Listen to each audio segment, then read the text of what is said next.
MMA fans' nightmares are coming true. That's right, Dana White and the UFC still incredibly out of touch with what real MMA fans actually want. They still think Sean O'Malley is a bigger star than he actually is, and they're just going to give him a totally undeserved title shot just when we thought we were going to see O'Malley versus Yan. Nobody has been asking for an O'Malley rematch with Merab. Nobody. Outside of O'Malley's circle of friends and Schmitty and whatnot, nobody has actually asked for that.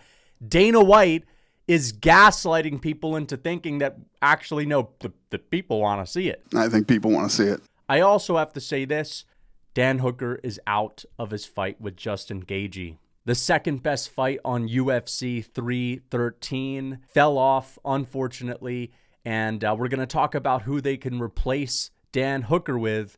And there's also some other unfortunate news. That's right, UFC 316. It's going to be a WMMA title fight. I forgot their names. It's Kayla Harrison and Juliana Pena, UFC 316. There are talks to do Pantoja and Kai Kara France. You just know that card's going to fucking suck. Okay, so we're going to talk about that as well. We're going to try to make a last-ditch effort to fix this all. I'm going to send a message to the UFC because I really believe that they could just switch some things around and give all the fans what we really want.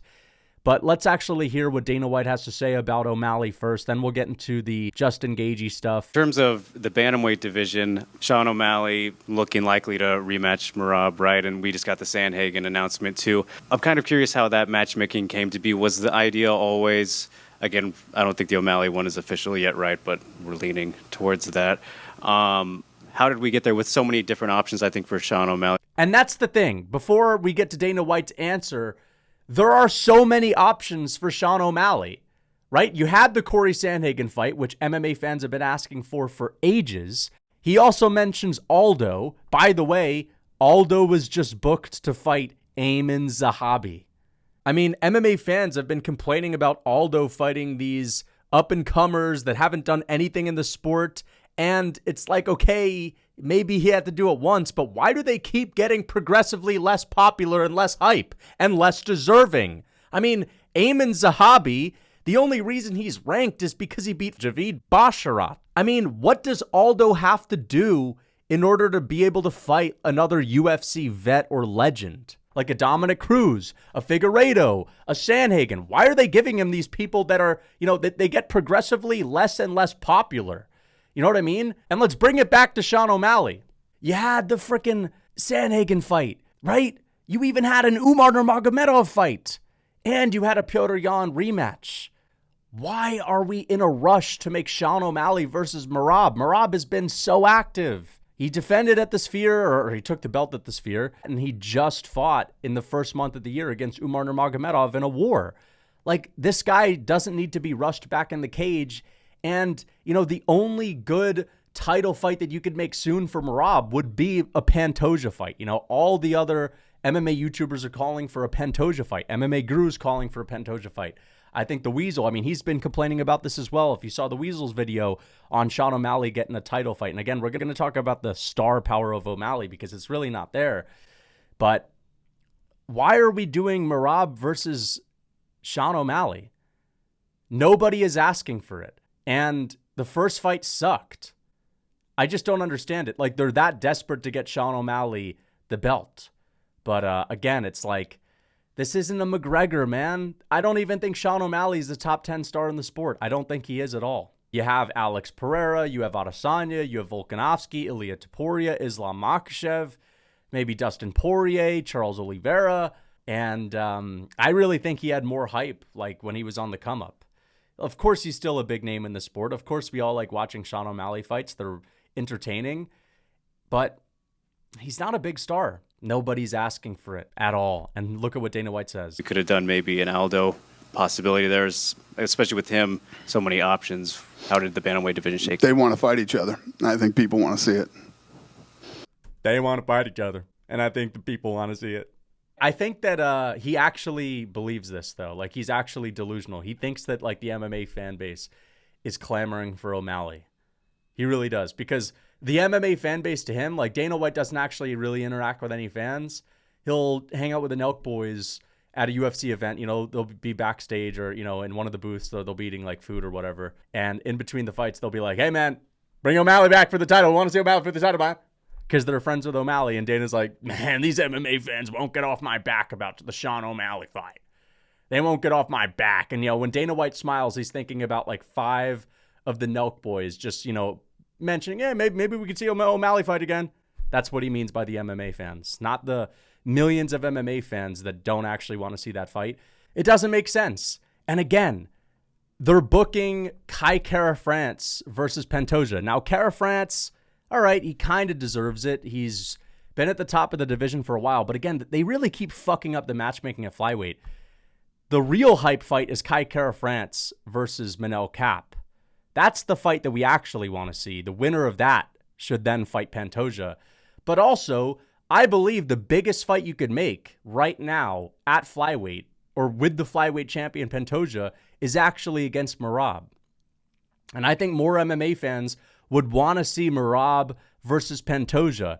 And people that actually watch the sport, that watched Merab versus Umar, that know that when you have 2 predominant grapplers go at it, it's usually a war on the feet and like an amazing stylistic matchup to produce an entertaining fight. We want to see that fight rather than a classic grappler versus striker matchup where if O'Malley doesn't get the KO in the first round, he slows down massively and it's like he fights the rest of the fight lethargic, slow, pitter-pat shots, and it's boring as fuck. All right? Merab and Pantoja would be an all-time great fight. Pantoja at this point, he's been the champ for a while. He's defended his belt a few times. There's no clear contender for Merab. When there's no clear contender, it doesn't mean, okay, now it's an automatic O'Malley title fight. No. That's when it could be time to allow a guy like Pantoja to move up. And that's a bigger fight. It's a way bigger fight. It's a way more hype fight, right? I know people would be picking Merab, but, you know, Pantoja's got the lighter man skill and he's a savage. And he's really good on the ground. And he's got a granite chin. And it would just be a war, 100%. And it'd be legacy for both of them. If Merab beats O'Malley again, it really doesn't mean shit. And you know what? Again, what the UFC doesn't understand is that you could, if you want to make a bunch of money and you want to have a big card that has O'Malley on it, you could just do Merab versus Pantoja and just do O'Malley versus Yan as a 5-round co-main event. You still get the benefit of having O'Malley on a card, but now instead of having him fight somebody where we don't give a fuck about the fight because the first one sucked and everyone's salty because it means that he wouldn't have to do anything to deserve that rematch, now we actually have an O'Malley fight with Yan that we're excited for, that we know is going to be amazing, and we have a really good, warranted, legacy-defining, legendary fight between 2 champions. That could be the way that they go about this. You know what I mean? Again, you have the benefit of, if they think O'Malley's such a big star, you have him on the card, and now he's fighting someone where we're actually more excited to see him fight. So I really think that we should, try to get the UFC to make O'Malley versus Yan and do Merab versus Pantoja before it's too late. That UFC 316 card that they just announced with Kayla Harrison and Juliana Pena, dude, if they do Pantoja and Kai Kara-France, like, sure, Pantoja Kai Kara-France is a good fight, but come on, man. That's going to be horrible. Just save that card. Keep Juliana Pena and Kayla Harrison on it, but let's put O'Malley and Yan on it. Let's do Merab versus Pantoja on it. All of a sudden, we have a massive card that has a lot of buzz. There will be zero hype if they don't do that. And again, this is a business, right? They want people to tune in. They want people to buy the pay-per-view.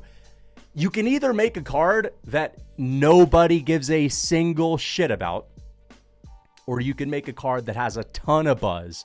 And it's just easy. You haven't made these fights. You haven't made O'Malley versus Merab yet. You haven't messed up yet. Again, nobody wants to see it. Nobody wants to see it. All right? You haven't done it yet. You still haven't booked Pantoja.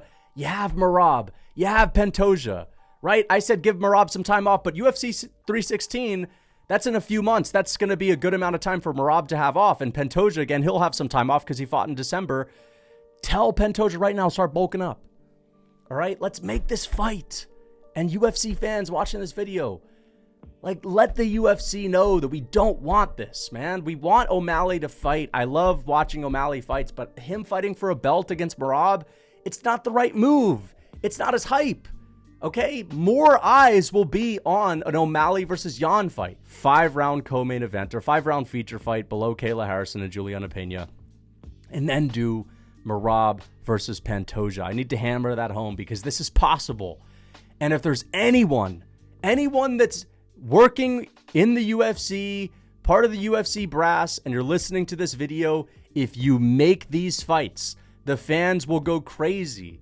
There's going to be a lot of buzz. There's going to be a lot of hype. All right? Whereas if you just do Pantoja versus Kai Kara France on the 316 card in New Jersey, nobody's going to give a crap. Nobody's going to want to watch it. It's going to be treated as a fight night. Especially if they do that as a main event. Nobody is going to want that at all. We don't care about that fight right now. We'd be excited for it if O'Malley actually got a win. And then, okay, now we're looking at O'Malley in a different lens rather than he's coming off of a loss where he got, taken down and nullified. So O'Malley's not that big of a star. I don't know why they think he is to be giving him these easy title fights, especially when there's a ton of really good fights you can make. So, yeah. And again, they're doing Aldo versus Amin Zahabi. Nobody asked for that. Nobody wants that. It's not a big fight. So, yeah. And what else was I going to talk about? Okay, yeah. Justin Gaethje versus Dan Hooker. Let's talk about Gaethje versus Dan Hooker now. So, Dan Hooker pulled out. We still have, I would say, like 12 days before UFC 313, which was actually shaping up to be a really good card since they added Curtis Blades onto it, and they also added Jalen Turner and Ignacio Bahamondes on the card. So the card is actually looking really good. Unfortunately, the second best fight falls off, but we still have some time to save it. And so we're going to look at the lightweight division. I think, a lot of people are saying, oh, Topuria, this is Topuria's moment. Topuria is not taking this on short notice, dude. He's not going to do it. He's bulking up right now. He's not taking this on short notice. Although if he would, that would be amazing. It's not going to be Holloway. That's for sure. I doubt it's going to be Poirier. Poirier doesn't strike me as somebody that's going to take it on short notice. I don't think it's going to be Oliveira, who usually has a really tough weight cut, although they could make it a catch weight. We're probably going to see Gamrot step in, honestly. And you know what? That actually would be a pretty good fight because Gamrot, he's not that good at finishing people on the ground, but Gaethje's like the worst at defending submissions, so then he'll actually have a chance. And on the other hand, Gamrot's not that amazing on the feet, so Gaethje could have an opportunity to like KO Gamrot. You know what I mean?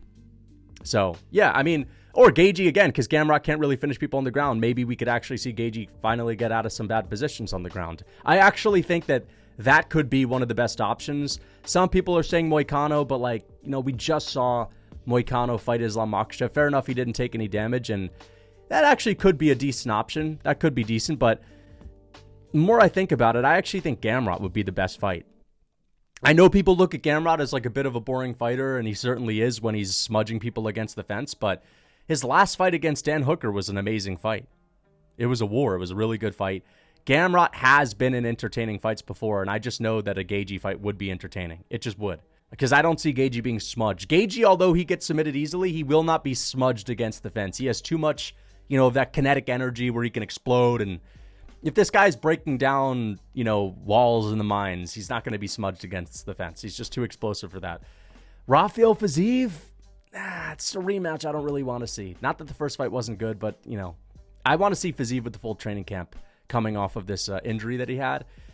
Maybe they would cancel the Jalen Turner fight and just do Jalen Turner versus Justin Gaethje. They might do that if they can't get anyone else. But that would, again, sort of weaken the card because then we don't have the Turner versus Ignacio Bahamondes fight, which I think is a really good fight. It's perfect matchmaking. So, yeah, I think that the best option right now is Mateusz Gamrot or Renato Moicano. That could be interesting. Maybe Beneil Dariush, but there would just be no hype on that. So I hope that the UFC is able to salvage this. Arman Tsarukyan is another option that people are talking about. I'm not going to be upset if they make that, but I don't think they're going to make that since Arman seems to have trouble making weight. He's not going to be able to do it on short notice. So yeah, let's just hope that they find something within the next 48 hours because I don't think they're going to wait all week to find someone. They're going to want to give someone like at least 10 days notice to get ready for this. But obviously the worst option would be to just cancel everything. So, yeah, let's hope that they get Gamrot. And if they can't get Gamrot, maybe Renato Moicano, since, again, he's didn't really take any damage against Makhachev, even though he got submitted. Hope you guys enjoyed this video. Let me know what you think in the comments. Until next time.